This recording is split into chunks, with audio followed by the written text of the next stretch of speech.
आशुतोष शशांक शेखर चंद्रमौलि चिदंबरा। कोटि कोटि प्रणाम शंभु कोटि नमन दिगंबरा। निर्विकार ओंकार अविनाशी तुम्ही देवाधिदेव।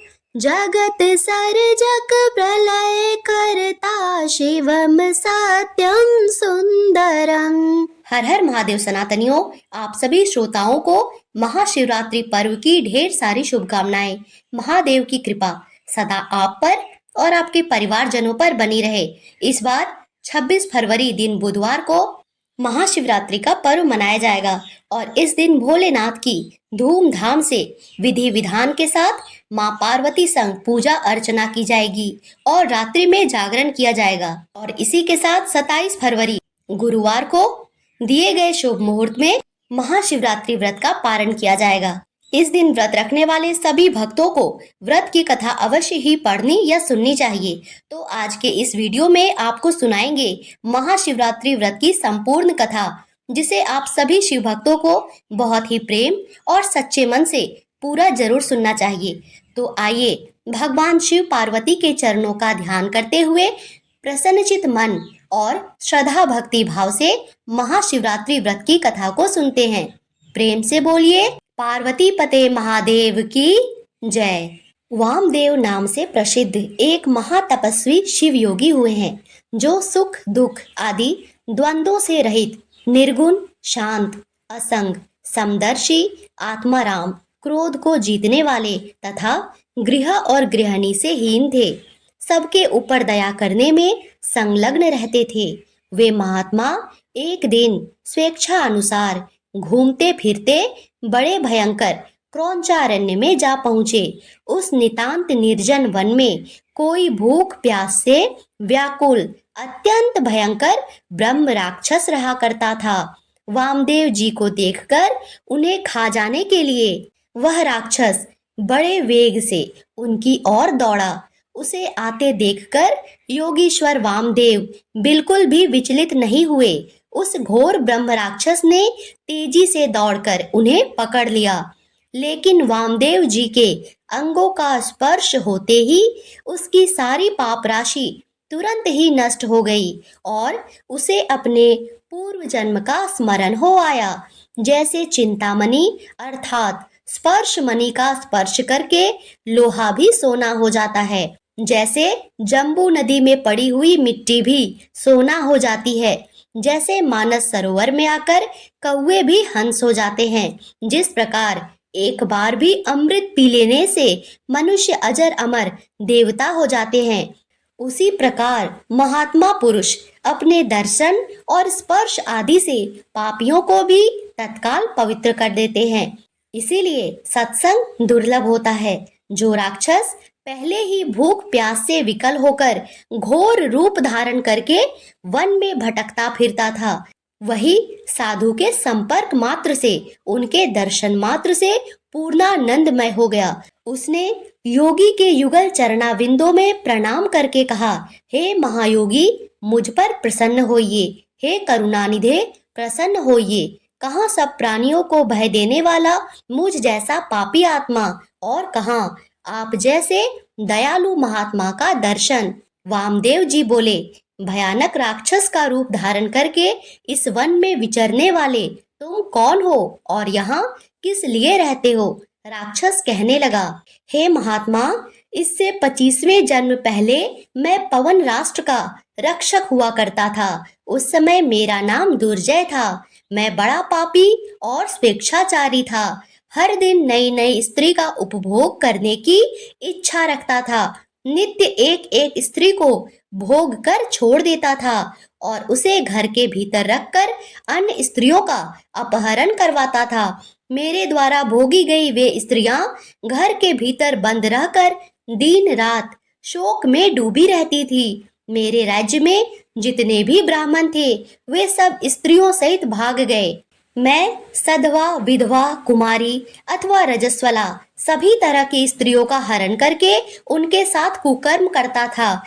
इस प्रकार दूषित विषय भोगों में आसक्त मद और मदिरा पान में रत रहने के कारण मुझे जवानी में ही यक्षमा आदि बड़े बड़े रोगों ने घेर लिया। मंत्रियों और सेवकों ने भी मुझे त्याग दिया। अंत में अपने ही कुकर्म के कारण मैं मर गया। जो मनुष्य धर्म से भ्रष्ट हो जाता है उसकी आयु भी नष्ट हो जाती है, आयश बढ़ता है, भाग्य क्षीण हो जाता है, वह अत्यंत दुर्गति में पड़ जाता है और उसके पूर्वज पितर स्वर्ग से निश्चय ही गिर जाते हैं। मृत्यु के बाद यमराज के दूत मुझे यमलोक ले गए, वहां भयंकर नरक कुंड में डाल दिया। उस कुंड के अंदर यमदूतों से पीड़ित होकर मुझे 3000 वर्षों तक रहना पड़ा। इसके बाद बचे हुए पाप के फल से मैं इस निर्जन वन में भूख प्यास से विकल पिशाच हो गया। पिशाच योनि में मैंने 100 दिव्य वर्ष बिता दिए। फिर दूसरे जन्म में व्याघ्र, तीसरे में अजगर, चौथे में भेड़िया, पांचवें में सुअर, छठे में गिरगिट, सातवें में कुत्ता, आठवें में सियार, नवें में नीलगाय, 10वें में मृग, 11वें जन्म में वानर, 12वें में गिद्ध, 13वें जन्म में नेवला, 14वें में कौआ, 15वें में रीछ, 16वें में वन मुर्गा, 17वें में गधा, 18वें में बिलाव, 19वें में मेढक, 20वें में कछुआ, 21वें में मछली, 22वें जन्म में चूहा, 23वें में उल्लू, 24वें जन्म में जंगली हाथी और 25वें जन्म में मैं ब्रह्म राक्षस हुआ। इस समय आपके शरीर के स्पर्श मात्र से मेरी पूर्व जन्म की स्मृति जाग उठी है। मुझे सब कुछ याद हो आया है। आपके संग से मेरे मन में वैराग्य और प्रसन्नता हुई है। महामते, ऐसा प्रभाव आपको कैसे प्राप्त हुआ? तब वामदेव जी कहने लगे, यह मेरे शरीर में लगे हुए भस्म का ही महान प्रभाव है। भगवान शंकर के भला दूसरा कौन है जो भस्म की शक्ति को जानता हो? महादेव जी का जैसा महात्म्य है वैसा ही भस्म का भी है। भस्म के संसर्ग से, भस्म के स्पर्श से तुम्हारी बुद्धि भी निर्मल हो गई। इसीलिए तुम भी श्रद्धा से पवित्र त्रिपुंड धारण करो। महातपस्वी शिव योगी वामदेव ने इस प्रकार भस्म का महात्म्य बतलाकर भस्म को अभिमंत्रित करके उसे उस घोर ब्रह्म राक्षस को दिया। उससे ब्रह्म राक्षस ने अपने ललाट में त्रिपुंड धारण किया और उसके प्रभाव से वह तत्काल ब्रह्म राक्षस शरीर का त्याग करके दिव्य स्वरूप से सुशोभित होने लगा। उसने भक्ति पूर्वक गुरु वामदेव जी की परिक्रमा की और दिव्य विमान पर बैठकर पुण्य लोक को प्रस्थान किया। महायोगी वामदेव साक्षात शिव की ही तरह पुनः संसार में भ्रमण करने लगे। श्री सूत जी कहते हैं, श्रद्धा ही संपूर्ण धर्मों के लिए अत्यंत हितकर होती है। श्रद्धा से ही मनुष्य को दोनों लोकों में सिद्धि प्राप्त होती है। श्रद्धा से भजन करने वाले पुरुष को पत्थर की मूर्ति भी फल देने लगती है। अब सुनिए महाशिवरात्रि व्रत की कथा। पौराणिक कथा के अनुसार एक बार चित्रभानु नामक एक शिकारी था। पशुओं की हत्या करके वह अपने परिवार को पालता था। एक बार वह एक साहूकार का ऋणी बन गया, लेकिन ऋण समय पर ना चुका सकने पर क्रोधित साहूकार ने उसको शिव मठ में बंदी बना दिया। जिस दिन बंदी बनाया, संजोग से उस दिन शिवरात्रि थी। बंदी रहते हुए वह शिकारी मठ में शिव संबंधी धार्मिक बातें सुनता रहा। वहीं पर उसने शिवरात्रि व्रत की कथा भी सुनी। संध्या होने पर साहूकार ने उसे बुलाया और ऋण चुकाने के लिए पूछा। तब शिकारी ने अगले दिन सारा ऋण चुका देने का वचन दिया। साहूकार ने उसकी बात मान ली और उसे छोड़ दिया। शिकारी जंगल में शिकार करने के लिए निकला, लेकिन दिन भर बंदी गृह में रहने के कारण वह भूख और प्यास से व्याकुल था। सूर्यास्त होने पर वह एक जलाशय के पास गया। वहीं घाट के किनारे एक पेड़ पर थोड़ा सा जल पीने को लेकर चढ़ गया, क्योंकि उसे पूरा विश्वास था, उम्मीद थी कि कोई ना कोई जानवर अपनी प्यास बुझाने के लिए यहाँ जरूर आएगा। जिस पेड़ पर वह चढ़ा वह एक बेलपत्र का पेड़ था। संजोग से उसी पेड़ के नीचे एक शिवलिंग थी, जो कि उस समय सूखे बेलपत्रों से ढके होने के कारण दिखाई नहीं दे रहा था। शिकारी को भी इस बात का पता नहीं था।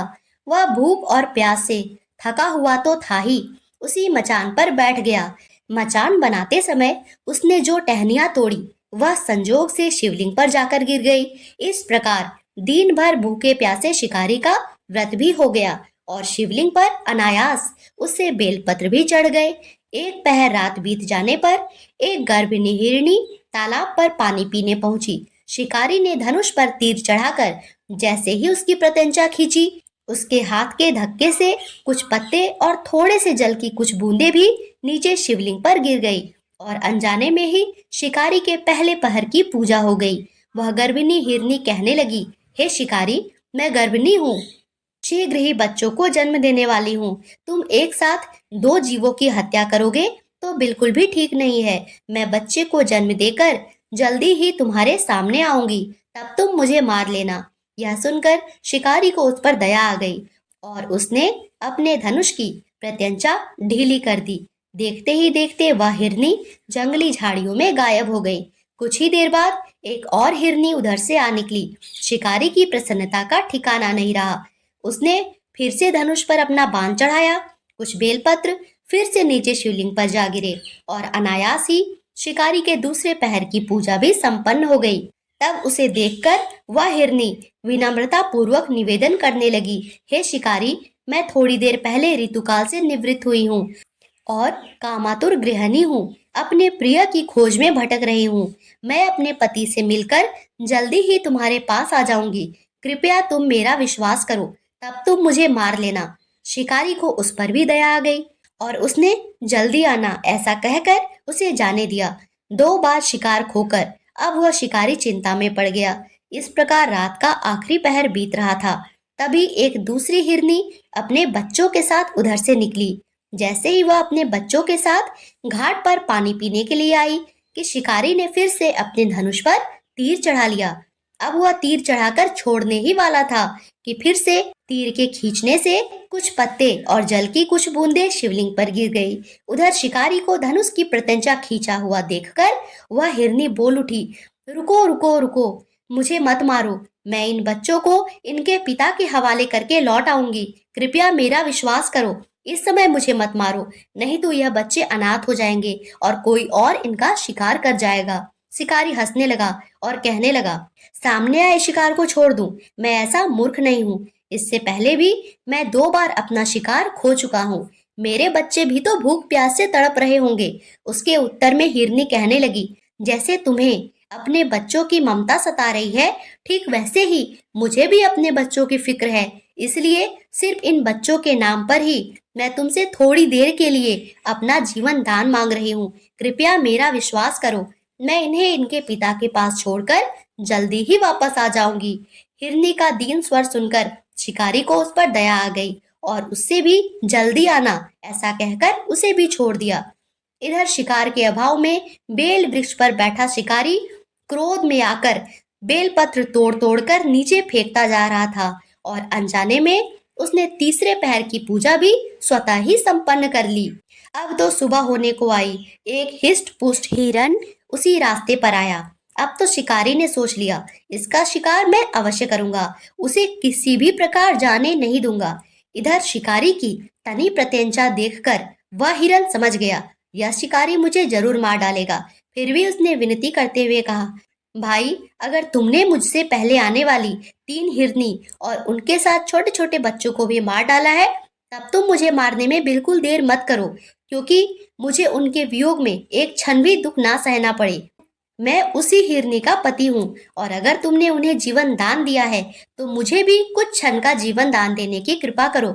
मैं वचन देता हूँ, मैं उन सबसे मिलके जल्दी ही तुम्हारे सामने आ जाऊंगा। हिरन की बात सुनकर शिकारी ने सारी बातें उस हिरन को सुना दी। इधर जैसे ही शिकारी ने फिर से प्रत्यंचा खींची थी, फिर से कुछ बेलपत्र शिवलिंग पर गिर गए थे। अनजाने में ही चौथे पहर की पूजा भी शिकारी से संपन्न हो गई थी। सारी बात जानकर हिरन कहने लगा, हे शिकारी महाराज, कृपया मेरा विश्वास करो। मेरी तीनों पत्नियां जिस तरह से तुम्हें विश्वास दिलाकर गई है, वे मेरी मृत्यु के बाद अपने धर्म का पालन बिल्कुल भी नहीं कर पाएगी। इसीलिए जैसे तुमने उन्हें विश्वास पात्र मान के छोड़ा, वैसे ही मुझे भी जाने दो। मैं उन सब के साथ तुम्हारे सामने जल्दी ही उपस्थित हो जाऊंगा। दिन भर उपवास, रात्रि जागरण, और शिवलिंग पर बेलपत्र चढ़ाने से उस क्रूर शिकारी का हिंसक हृदय निर्मल हो गया था। उसमें भगवत भक्ति का वास हो गया था। उसका कठोर हृदय अब कोमल भावों से भर गया। उसके हाथ से धनुष बाण छूट गया। उसने उस हिरण को भी जाने दिया, किंतु वह क्या देखता है, थोड़ी देर के बाद वह हिरण अपने पूरे परिवार सहित उस शिकारी के सामने उपस्थित था। इसीलिए उपस्थित था ताकि वह उनका शिकार कर सके। किंतु जंगली पशुओं की ऐसी सत्यता, सात्विकता और आपसी सामूहिक भावना देखकर उस शिकारी को बड़ी ग्लानि हुई। उसकी आंखों से अश्रु की धारा बहने लगी। उस हिरण परिवार को ना मारकर शिकारी ने अपने कठोर हृदय को जीव हिंसा से हटा लिया, सदा के लिए कोमल और दयालु बना लिया। उधर देवलोक से समस्त देवतागण इस घटना को देख रहे थे।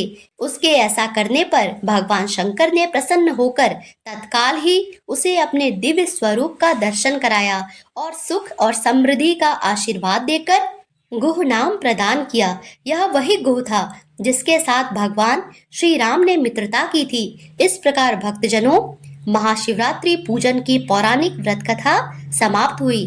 प्रेम से बोलिए ओम नमः पार्वती पते, हर हर महादेव। अब सुनते हैं महाशिवरात्रि की अंतिम कथा, जिसमें ये बताया गया है कि भगवान भोलेनाथ भाव के भूखे होते हैं।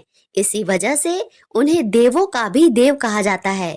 पूर्व काल में पांचाल देश के राजा के सिंह केतु नाम से विख्यात एक पुत्र था, जो सभी उत्तम गुणों से युक्त था और सदा क्षत्रिय धर्म में लीन रहता था। एक दिन महाबली सिंह केतु कुछ सेवकों के साथ शिकार खेलने के लिए वन में गया। राजकुमार का कोई सेवक, जो भील कुल में उत्पन्न हुआ था, शिकार की खोज में इधर उधर घूम रहा था। उसने एक टूटा फूटा गिरा पड़ा पुराना देवालय देखा।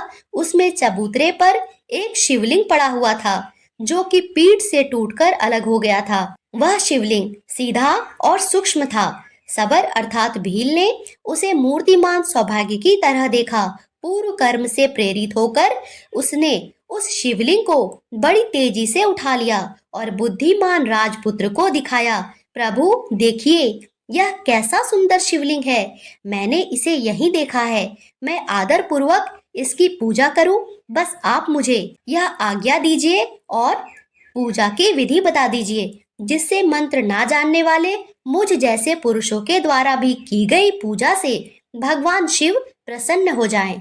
निषाद के इस प्रकार पूछने पर परिहास कुशल राजकुमार ने हंसकर कहा, शिवलिंग को शुद्ध आसन पर स्थापित करके सदा संकल्प पूर्वक नए जल से अभिषेक करो। शुभ गंध, अक्षत, वन के नए नए पत्र, पुष्प, धूप, दीप आदि के द्वारा पूजन करें। चिता का भस्म चढ़ाएं और अपने भोजन करने योग्य अन्न के द्वारा ही भगवान को नैवेद्य लगाएं। पुनः धूप, दीप आदि उपचारों को अर्पित करें। यथायोगी नृत्य, वाद्य और गीत आदि की भी व्यवस्था करें। फिर नमस्कार करके विधि पूर्वक भगवान का प्रसाद ग्रहण करना चाहिए। यह मैंने तुम्हें शिव पूजन की बिल्कुल साधारण विधि बतलाई है।